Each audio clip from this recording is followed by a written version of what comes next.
Today, I'm speaking to Jon Stevenson, who's a former professional footballer for Leicester City. How's it going, mate? You okay? Yeah, well, good, bro. Good to Good see stuff, you. man. Good to see you. Long time no see. Very long time, bro. You look exactly the same. That's what everyone says. To be fair, you look the same as well, man. You're looking well. Yeah, Talk thanks, to me bro. then. How's life at the minute? What you up to? Yeah, so I'm still in football. So I'm currently managing at Melton Town, Mm, assistant manager. But I basically run my own personal training studio. That's been up and running a year now.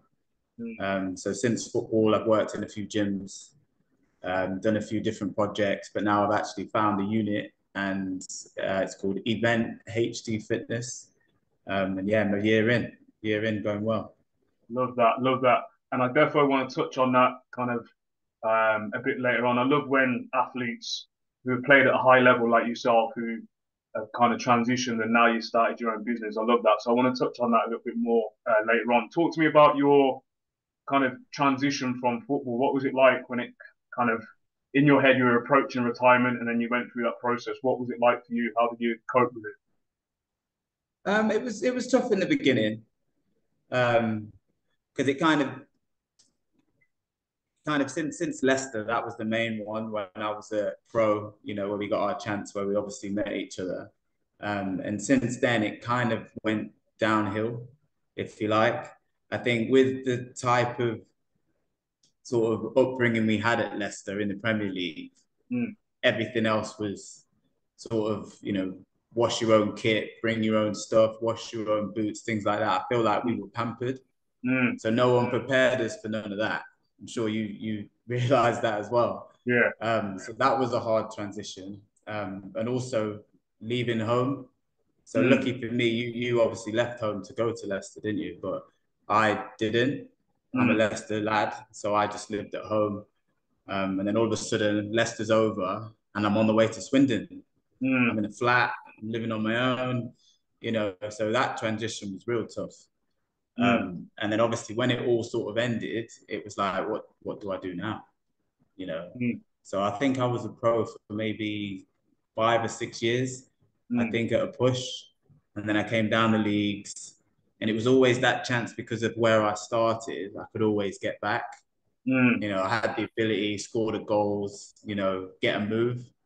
So I mm. was always getting moves, and I had an agent. I'm not sure if we had the same agent. Did you have a Manassi? No, no. Stellar, stellar company, but they were always like sign 1 year deals, sign 1 year deals. So I did. I used to sign these 1 year deals, but then after that, you're on the move again, aren't you? Mm, If you don't get a new deal, so you're literally always playing for that contract. Um, so yeah, so then all of a sudden I was getting injured. I think the pressure was getting to me, mm, training too hard maybe in between. Just putting that pressure on myself to get back where I came from. mm, And it never happened. I'll be honest with you. I think I got back into the conference with Tamworth, and then I ruptured my hamstring mm. at the end of the season. They didn't offer me a new deal, and next thing you know, I'm at Lillishall, getting treatment with the boys that haven't got deals or are injured, Mm. and then we went again from then, and it was quite tough. 100%, definitely tough. And I resonate with a lot of the things you mentioned there, especially those kind of 1 year contracts where you can't really relax. And I use the word relax lightly because I don't mean you go in and you rest on your laurels, but you're not really comfortable because you don't know where you're going to be. So you can't really be settled.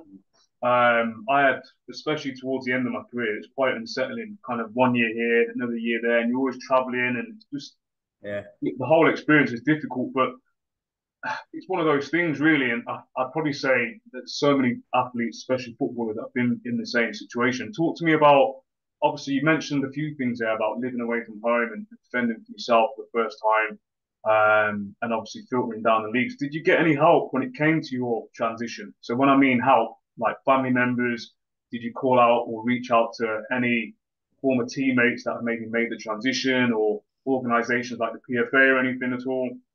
no, I think with the Leicester move, you get spoken to at the end of the season. You get your Mm, 4 minutes, don't you, with the gaffer? You go in, it's you've got a new deal or you haven't. mm, Do you know what I mean? mine was a bit of a weird conversation. It was like, I'd like to give you a new deal, Steve-O, but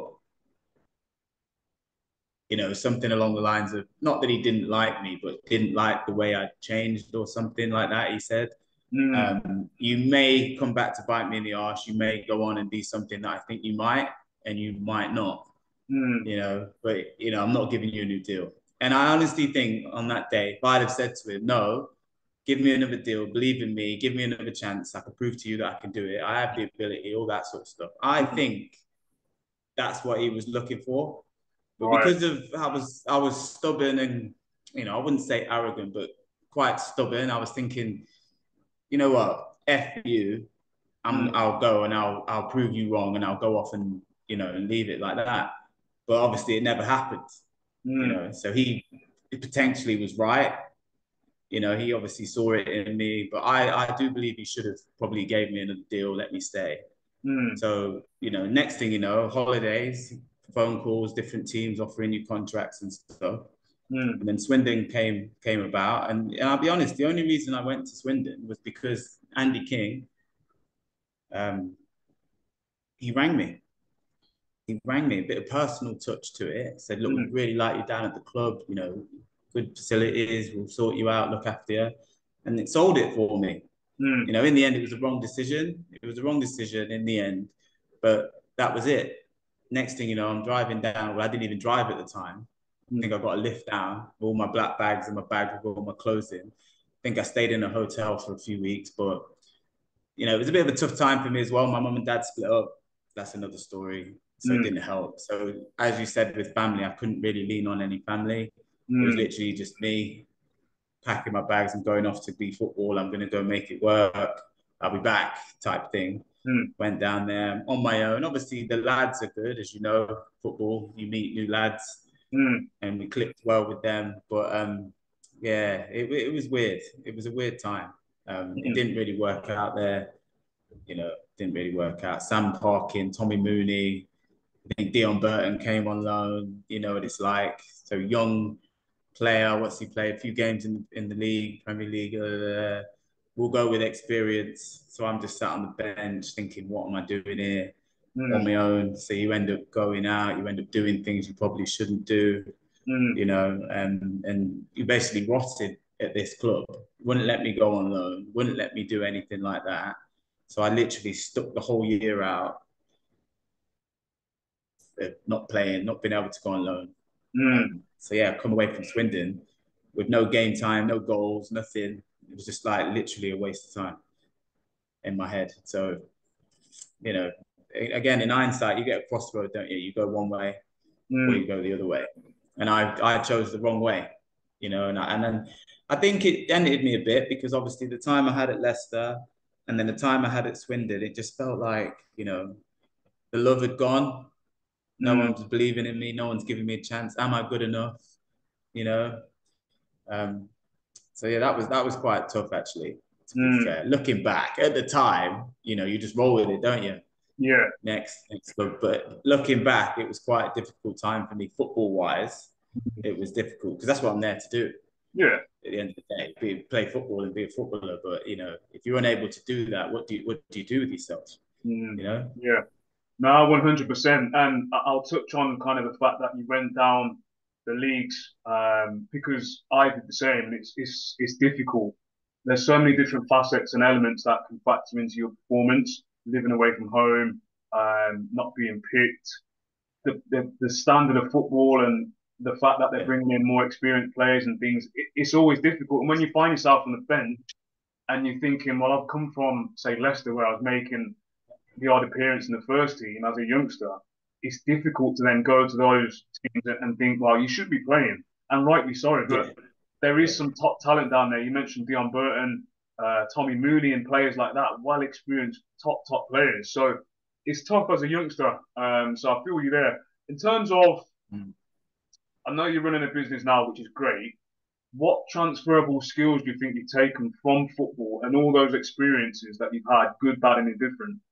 What have you taken from football into the working world to allow you to run your business in the way that you're running it at the moment? Well, I think. I think with the fact that you go around to so many different clubs, meeting new people all the time, Mm, you know, there's a little bit of a um, not a talent, but you basically can adapt to these situations. mm, So one minute I'm at Swindon, and then I think I moved to Cambridge after that. Do you know what I mm, mean? And then from Cambridge, I'm into Nottingham at Alfreton. Do you know what I mean? So you're just meeting new people all the time. So the mm, fact that, you know, as a footballer, you can adapt to these situations. You mm, go in, you just start talking and make friends and just get on with it. I mm, think moving into a gym, you know, knowing your stuff, being confident in what you're doing, you're able to talk to people, you know, mm, in a way which they can relate to, rather than just talking at them or, you know, mm, just sort of blending into the background. I think it was important that I went into the gym rather than into an office, but I don't think that would have worked with my mm, personality. mm, But you asked earlier, so the PFA did help me. mm. So do you remember Osher Williams? Yeah, yeah, yeah. He used to come down to see me, to try and transition me from football into the real world. And he Okay. basically used to speak to me and find out what it was that I was interested in. Mm, And it turned out it was the gym. You know, no matter what, you know, because I ended up getting injured and wasn't able to play mm, anyway. But, you know, that transition was hard in itself, being mm, told you can't play. So I think I mm, had it 2 years out or something like that. And in that time, it was dark, out drinking, you know, just not having a purpose. mm, And Osher used to come down and he used to talk to me about, well, because no matter what I was doing, whether I was out drinking or partying or staying at home or lounging about feeling sorry for myself, I always went to the gym. mm, I always went to the gym. And even to this day, mentally, I think it's the reason I go to the gym.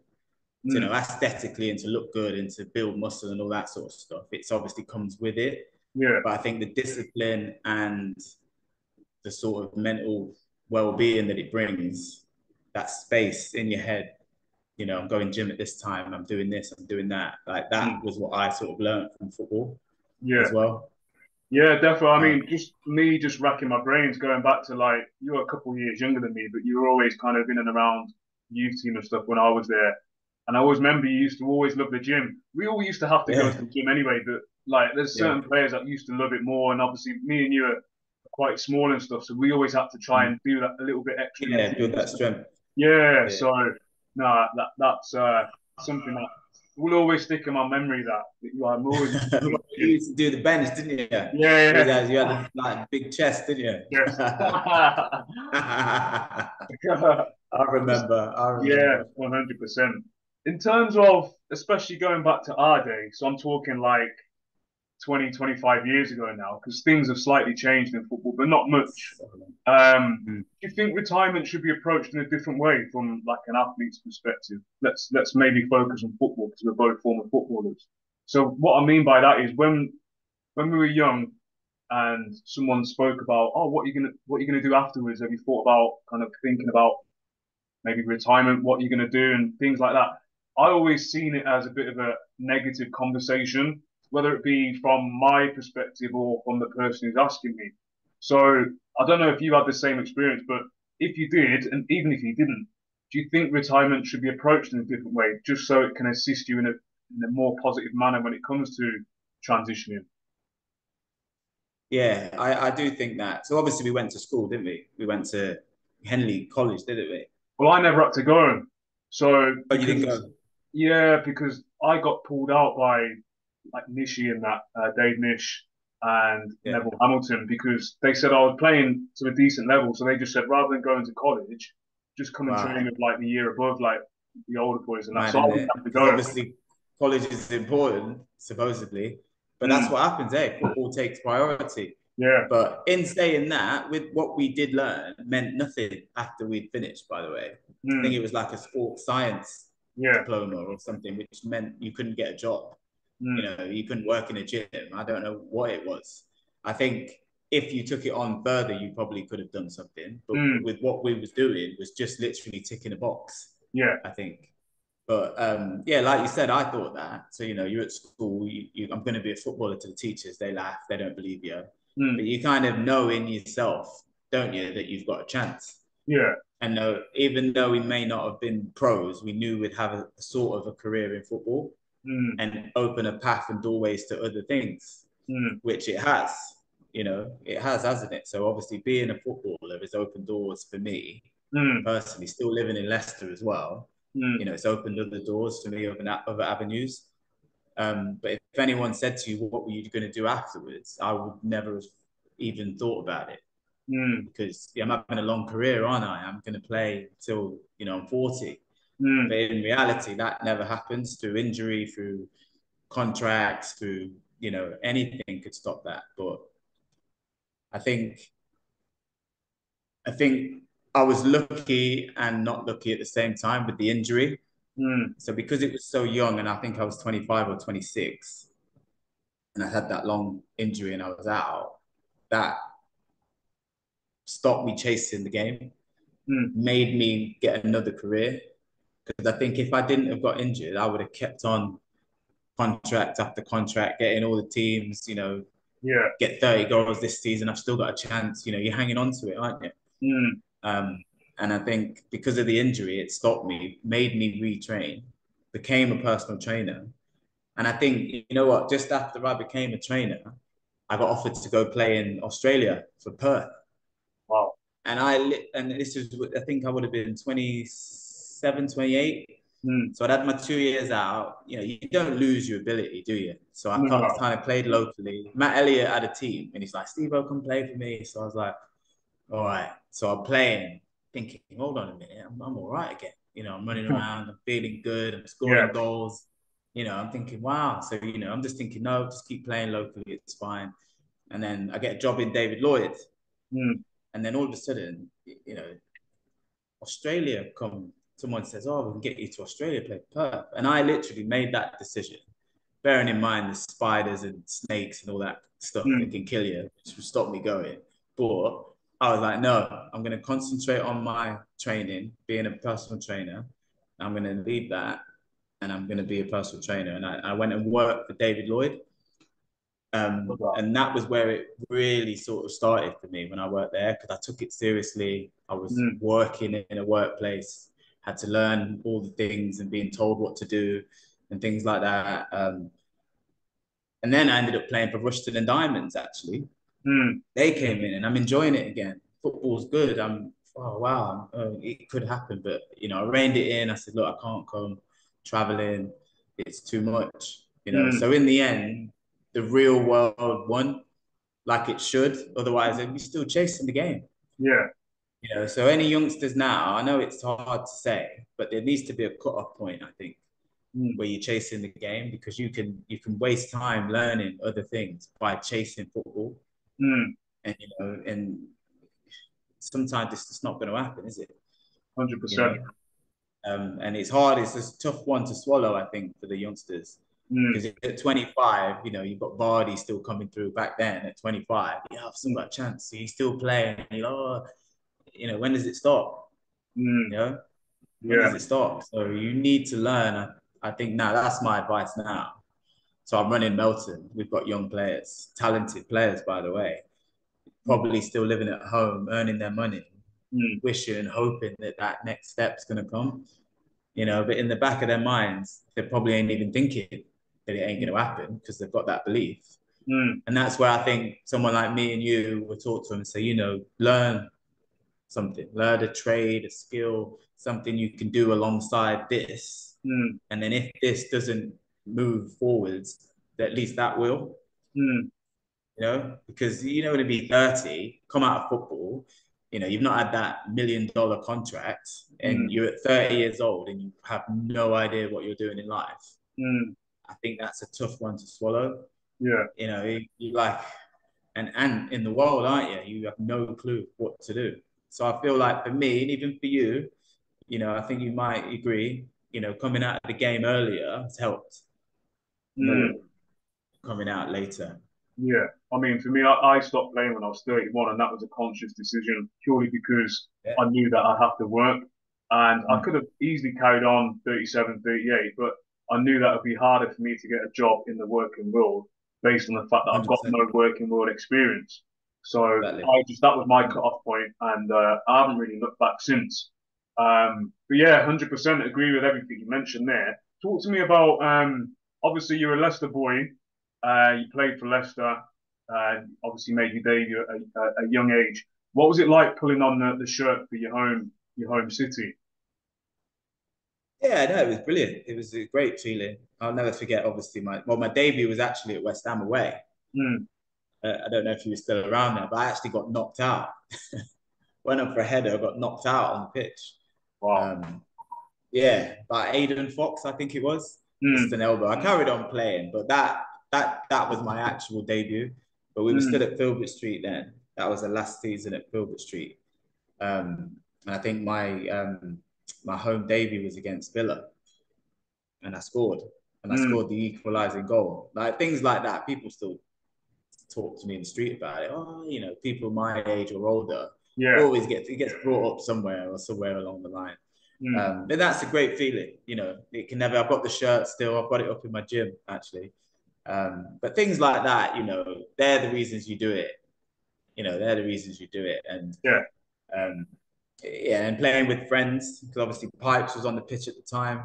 Mm, I think Sticks, Matt Heath, Jordan Stewart, John mm, Ashton. I think they were all on the pitch, and there's nothing better than going into that first team with your youth team friends. yeah. Yeah. I think people overlook that, but that was huge Mm, for us and for Leicester as well at the time, bringing all these homegrown, players through. But then yeah. with Leicester, I feel like they're not like Man U or Arsenal where they keep you, Mm, nurture you, and bring you out later. Soon as it suits, you're gone, aren't you? You know what I yeah. mean? The amount of debuts that made that year that did well, I thought, and we were Mm, gone the season after. yeah. Like it's unheard of these days. Yeah. It's Unheard crazy. of these days. It It is really crazy. is. How can you be good enough for a debut and play a season, but then not good enough to carry on? Mm, At least another 2 years or something. yeah. Well, I suppose that's football for you, and that's just how it Yeah, is. And we've both yeah. experienced kind of similar things, really. Um, so I know you played for Leicester, and that's amazing. So you mentioned earlier you then ended up filtering down the leagues, and you touched on it slightly earlier on, where you said it was quite difficult elements that you had to deal with being out of the team and stuff. What did you find? What else did you find difficult? Kind of going from Leicester, where I wouldn't say pampered, but obviously you've got a canteen, you've got food that's laid on, your kit's kind of washed and everything on a daily basis, decent facilities, decent training methods, and then obviously you're playing at a level where it's more or less passing football, isn't it? And then you maybe go down the lower leagues, especially going back 20, 25 years. It's not what it is now. No, Bigger players, no. everyone's 6 foot. Me and you are like 5'7", whatever. Playing against those players, they've played loads of games. You haven't really played loads of games, and they're seeing you coming from Leicester. They've got their own conceptions, misconceptions maybe of yourself. What other elements did you find that were difficult going down to those levels? I think coming from where I came from, so I came from the Premier League. You know, Mm, that's what it was. And even with the write up that I got, but really, I think I'm an 18, 19-year-old kid. Do you know mm, what I mean? That's come to this team, knows no one. And by the way, when you're playing at that sort of level, they're missing me out. They're not passing to me. It's all boomed in the corner, and you've got to chase it. mm, So I remember showing for like a throw in or something on the edge of the box, and they're not throwing it to me, and I'm like going mad, like give me the ball. Do you know what mm, I mean? Like it's hard to keep bringing up where you played before, but I'm getting the ball there. I'm mm, turning, I'm driving into the box, I'm probably getting a shot off, but they're not doing it. They want to throw it to the big man for a flick on or something like that. mm, So even though it's football, it's different. And long story short, I didn't fit into the way that they played, which mm, was a shame. I feel like a lot of players these days will not play just because they don't fit into the yeah, mold and the way that the team wants to play. mm, And I think back then, it wasn't like, what, Steve, this isn't for you. Let's get you out of here, save your mm, career. You're just on the bench. mm, I think that was the hardest part, being away, not necessarily being away from home, because I'm quite a, you know, um, I can get on with anyone and I'm not happy in my own space and things like that. Mm. But I just think just not playing, Yeah. just not doing what you love and what you're supposed to do. And then Mm. it just distracts you and you end up doing other things. Yeah. And you don't get help, Mm. you just get on with it, and then all of a sudden the season's done and then you're on the move again. Mm. Where am I going now? You speak to your agent, you failed at Swindon, Steve. What's next type thing, and it's harsh. Yeah. If you can't make it there, where are you going to go now? Mm. You know, and It's then a that's tough, tough literally, world. It's one of those as yeah. well. So with that in mind, so those things you mentioned there, I experienced like on the pitch myself, and I always think, still to this day, even the players who, even now, there's players going from like Championship, Premier League down to like League One, League Two, and further down the pyramid. And sometimes, from a fan's perspective, or even like friends and family, they'll look at it and just look at, okay, well, he's come from this team in the Mm, Premier League and he can't get in at League One. And they won't yeah, understand why. And then they'll look at it again and think, oh, well, when he's playing, he's not doing what he used to do. But you're actually doing what the manager wants you to do, running the yes, channels or whatever. And it's difficult. And if you don't do it, managers have said to me before, if you you won't don't be do it, playing. you're not playing. Yeah.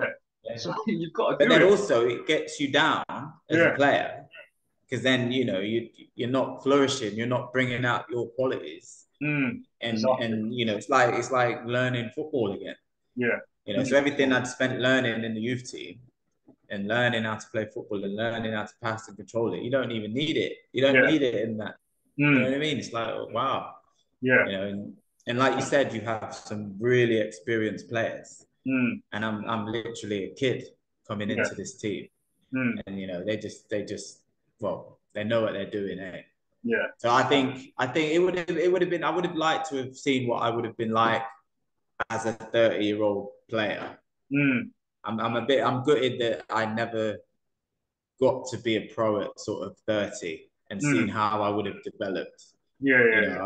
I really gutted about that because when I was playing at say Rushton or something, I was more, streetwise. I was more clever. You use your Mm. body better. I Yeah. wouldn't say I was a better player or a worse player, but more Mm. experienced. Yeah. And it comes with obviously playing games. Mm. So Yeah. you think of an 18-year-old, he's not played that many games, has he?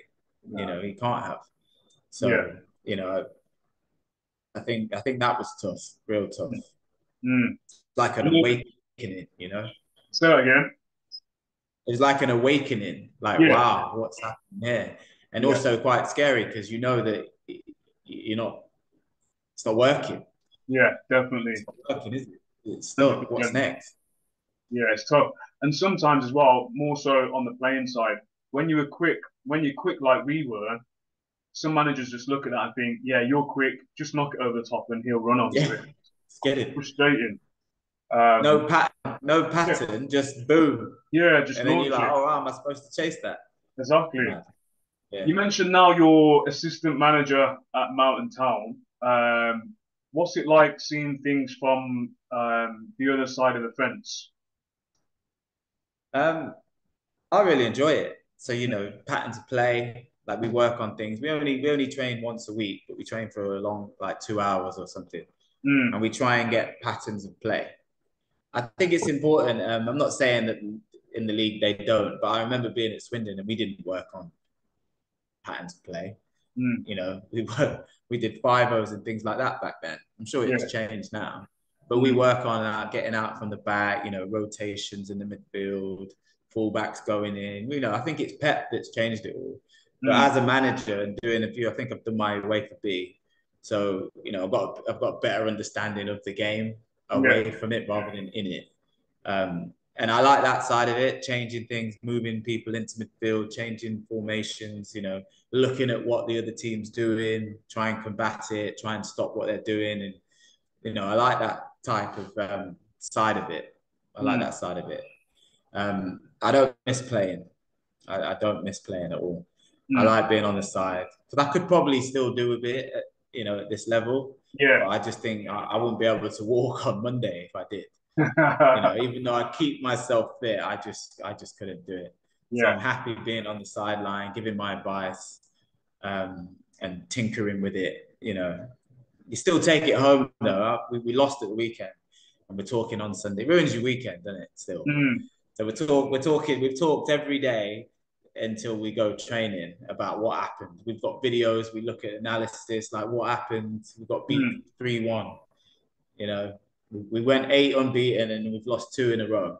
And it's like, Wow. what's going on? It's a crisis. Yeah. But I don't. I like that side of it because as a footballer, you just go home, don't you? Yeah, You're yeah, yeah. gutted you lost.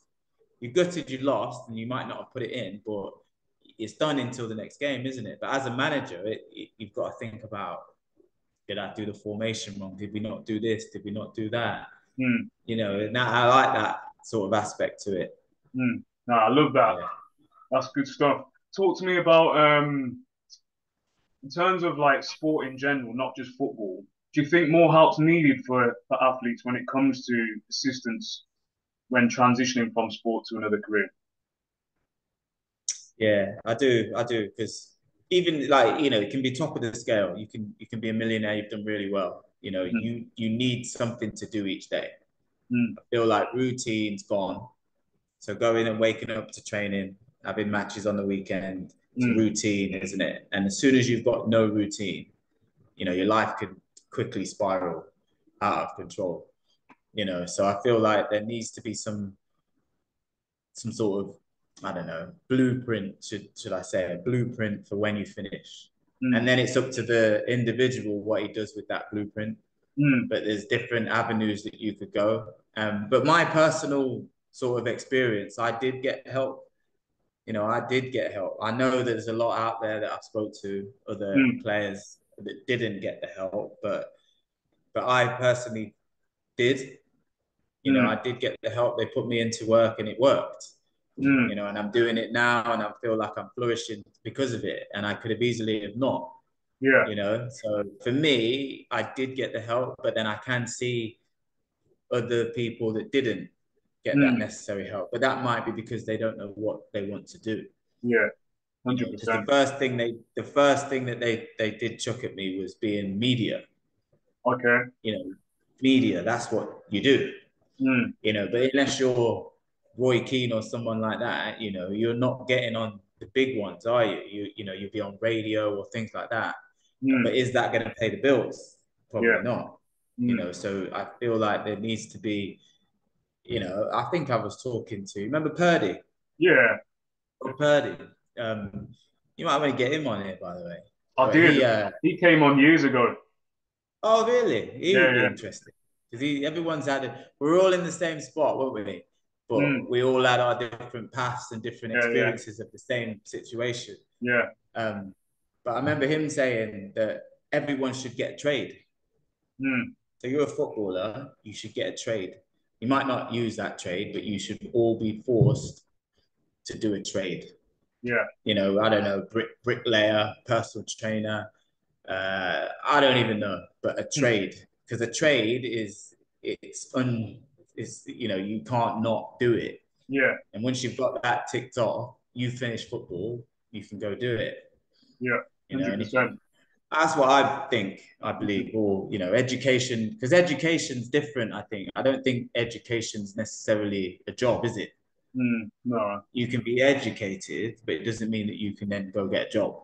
Mm, I feel like a trade, then you're skilled, like yeah. learn a skill to go do something. And Yeah. then I think everyone would, I don't know, I'm not saying you'd feel better because you're all gutted you can't play football no more. Mm, But it's something, at least they can tick that box and go, right, they're all okay. yeah.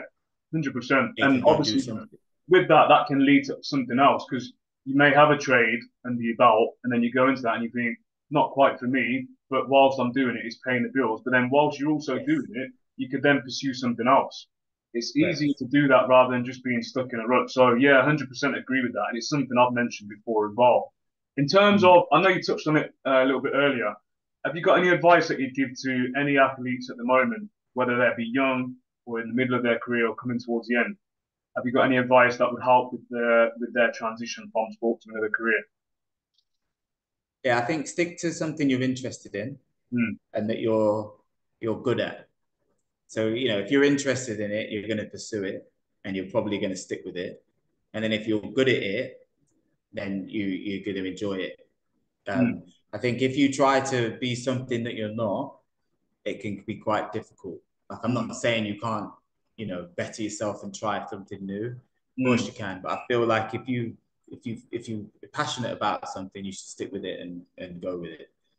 Love Because I that. think if I'd have gone into an office or something, I'd have changed careers again, probably reverted back to what I'm doing now, but Mm, wasted time. mm. So yeah, 100%. If you're interested in something, then go with that. That's my Awesome. advice. Love that. And then just coming to the end now, let us know again the team that you're assistant manager at, where we can find you on social media, and also the name of your gym that you run.